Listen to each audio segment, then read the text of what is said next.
Xin chào các bạn, hôm nay mình xin chia sẻ với các bạn thêm một món mứt, đó là mứt dừa non. Mứt dừa non là món mứt mang đậm hương vị Tết, bên cạnh các món mứt như mứt bí, mứt tắc hay mứt gừng. Mứt dừa non này được nhiều người yêu thích vì mứt dẻo và mềm hơn so với mứt dừa thông thường. Từng sợi mứt dừa được bao phủ bên ngoài bởi những hạt đường đã được kết tinh có nhiều màu sắc trông rất đẹp mắt. Mứt có vị ngọt thanh, bùi bùi dẻo dẻo, dùng để nhâm nhi cùng với nước trà, trong lúc trò chuyện sum vầy cùng với người thân và bạn bè là một lựa chọn vô cùng hợp lý. Các bạn có thể dễ dàng làm món mứt này tại nhà, chỉ với các nguyên liệu đơn giản là cơm dừa và đường. Nào, các bạn hãy cùng mình vào bếp để cùng nhau thực hiện món mứt dừa non này nhé. Làm mứt dừa non thì nguyên liệu không thể thiếu đó là cơm dừa. Để chọn mua dừa non ngon thì các bạn nên chọn mua những trái dừa có cùi dừa mềm, có màu trắng tươi, và mình có thể nhận biết bằng cách dùng móng tay ấn vào lớp cơm dừa. Còn dừa này mình mua ở ngoài chợ, chỗ người bán nước dừa tươi, người ta nạo sẵn, người ta bán cho mình. Mình chuẩn bị thêm một trái chanh nhỏ để rửa dừa, nếu chanh lớn các bạn dùng nửa trái. Đường cát trắng. Đường cát thì các bạn chuẩn bị theo tỷ lệ 2 phần cơm dừa, 1 phần đường. Một ít muối. Sau khi mà mình gọt và rửa sạch thì mình mới cân đường nha các bạn. Cơm dừa này có người còn gọi là cùi dừa. Sau khi mua về thì mình sẽ gọt bỏ cái phần màu vàng bên ngoài. Mình gọt cho thật là sạch để cho cái phần cơm dừa được trắng nha các bạn. Gọt xong rồi mình sẽ cho vào thau nước. Sau đó mình sẽ cắt cơm dừa theo chiều dọc thành những cái sợi dài, có độ dày khoảng 0,5 đến 0,7 cm. Các bạn đừng có cắt nhỏ quá, khi sên xong mứt dừa nó còn teo lại nữa. Còn nếu như mình cắt to quá thì khi sên mứt sẽ lâu khô và dễ bị chảy nước. Khi cắt cơm dừa thì các bạn cố gắng cắt miếng dừa thành những cái sợi dài, để khi làm xong mứt dừa có những cái sợi dài đẹp, nó không có bị vụn. Cắt xong rồi mình sẽ cho vào thau nước. Các bạn nhìn cái thau cơm dừa này nó có màu trắng đục. Mình sẽ rửa qua với nước lạnh cho thật sạch khoảng 4 đến 5 lần để loại bỏ bớt cái phần dầu dừa. Rửa đến lúc các bạn nhìn thấy cái thau nước nó trong, nó không còn bị đục nữa, thì mình sẽ vắt một trái chanh nhỏ vào đây. Nếu mà chanh các bạn lớn thì các bạn dùng nửa trái thôi. Chanh này sẽ giúp cho cơm dừa được trắng và loại bỏ bớt đi cái phần dầu dừa. Sau đó mình để cái thau cơm dừa này mình ngâm khoảng 5 phút, rồi mình xả lại với nước lạnh 1-2 lần để loại bỏ đi cái vị chua của chanh. Các bạn bắt lên bếp một nồi nước và chờ cho nước sôi. Thì mình sẽ cho phần cơm dừa này vào.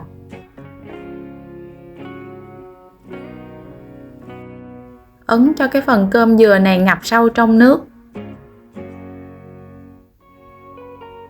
Khoảng 3 phút thì mình sẽ tắt bếp.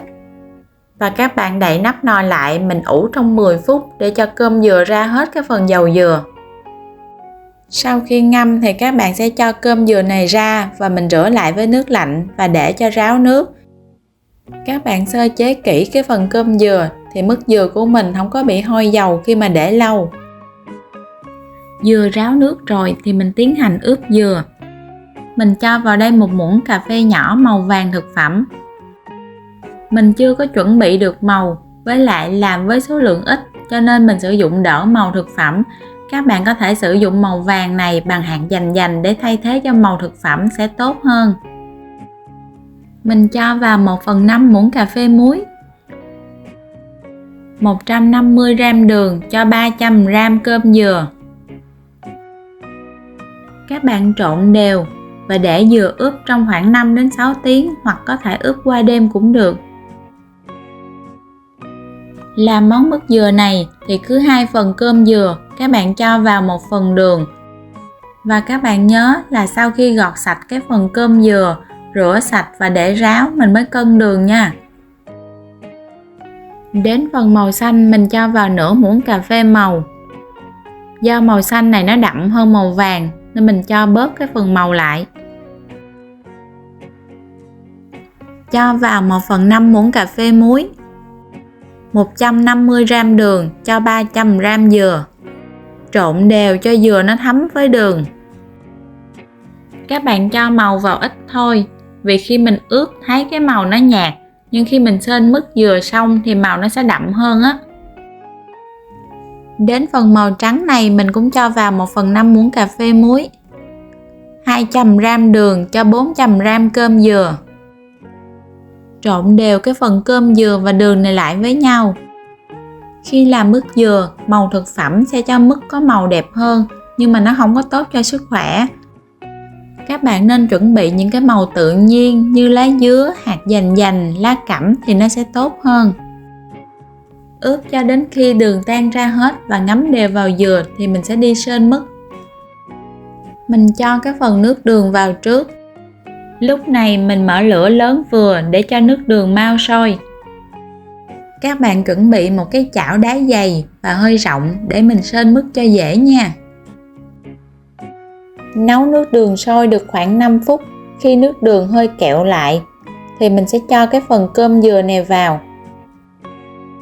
Mình dùng đũa trải đều cái phần cơm dừa này ra.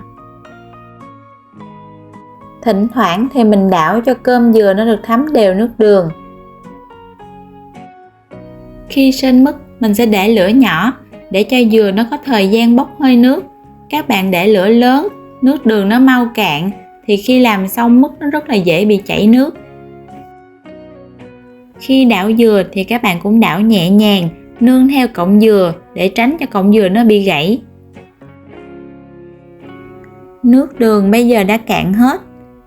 Các bạn thấy trên cái đũa của mình nó kéo những cái sợi đường nè. Như vậy là dừa của mình sắp được rồi đó. Lúc này mình phải đảo liên tục nha. Nếu các bạn không đảo liên tục là dừa nó rất là dễ bị khét. Lúc này mình sẽ hạ lửa về mức thấp nhất. Bạn nào thích cái hương vani thì lúc này mình sẽ cho vani vào luôn. Còn ở đây mình làm mình không có cho vào. Các bạn nhìn thấy những cái hạt đường lúc này nó đã kết tinh lại. Mình tắt bếp và tiếp tục đảo dừa.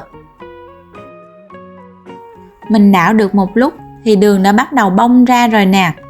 Các bạn đảo cho đến khi đường khô và kết tinh hoàn toàn như một cái lớp bột trắng mịn phủ xung quanh cái sợi dừa là được. Từng sợi mứt dừa trắng tinh không hề bị ngã vàng. Mình cho mứt này ra mâm và chừa lại cái phần đường trắng nha. Các bạn để trước quạt và mình thông gió từ 30 phút đến 1 tiếng để cho mứt nguội hoàn toàn. Đến màu vàng mình cũng cho nước đường vào xên trước, rồi mới cho cái phần cơm dừa này vào để tiếp tục xên. Mình xên mứt với lửa nhỏ thì mỗi một màu mình xên là khoảng 1 tiếng đồng hồ. Cuối cùng mình xên phần mứt dừa màu xanh. Đối với dừa non, các bạn nên ngâm trong nước đường lâu hơn một chút so với dừa bánh tẻ để dừa non tiết ra nhiều nước. Khi mình xên mứt dừa sẽ nhanh khô hơn. Để cho mứt dừa không có bị chảy nước thì sau khi xên mứt xong, các bạn cho mứt dừa ra trước quạt mình thông gió. Rồi các bạn tiếp tục đem ra ngoài nắng. Mình phơi khoảng 2 đến 3 tiếng đồng hồ cho mứt dừa thật là khô ráo. Nhà bạn nào có lò sấy thì có thể cho vào lò để sấy khô.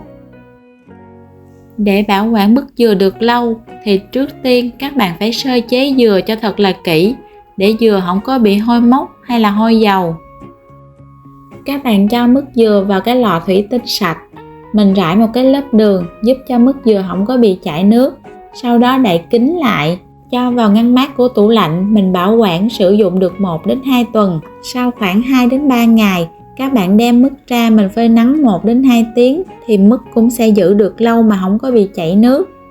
Nhưng khi các bạn phơi, đừng cho mứt ở nơi có ánh nắng trực tiếp chiếu vào. Nắng nóng sẽ làm cho đường bị tan chảy. Khi ăn thì các bạn nên lấy một cái lượng vừa đủ. Vì mình lấy nhiều quá để lâu ngoài không khí thì mứt nó sẽ dễ bị chảy nước. Và cũng không nên để nhiều loại mứt trộn lẫn với nhau, sẽ làm ảnh hưởng đến mùi vị và thời gian bảo quản của mứt dừa. Nếu các bạn bảo quản mứt dừa không kỹ, lỡ để cho mứt bị chảy nước thì các bạn đừng vội bỏ đi. Mình cho mứt dừa lên chảo, mở lửa thật là nhỏ, mình đảo mứt dừa lại cho mứt dừa khô và đem ra phơi nắng thì có thể dùng tiếp được đó. Mứt dừa là món mứt không thể thiếu trong những ngày Tết. Tuy tốn chút thời gian để xên mứt, nhưng cách làm mứt dừa rất là đơn giản. Các bạn hãy thử vào bếp để làm cho người thân và gia đình mình cùng thưởng thức và để lại dưới bình luận để chia sẻ cùng mình nhé. Cảm ơn các bạn đã theo dõi. Các bạn ấn đăng ký kênh để ủng hộ mình nhé. Goodbye!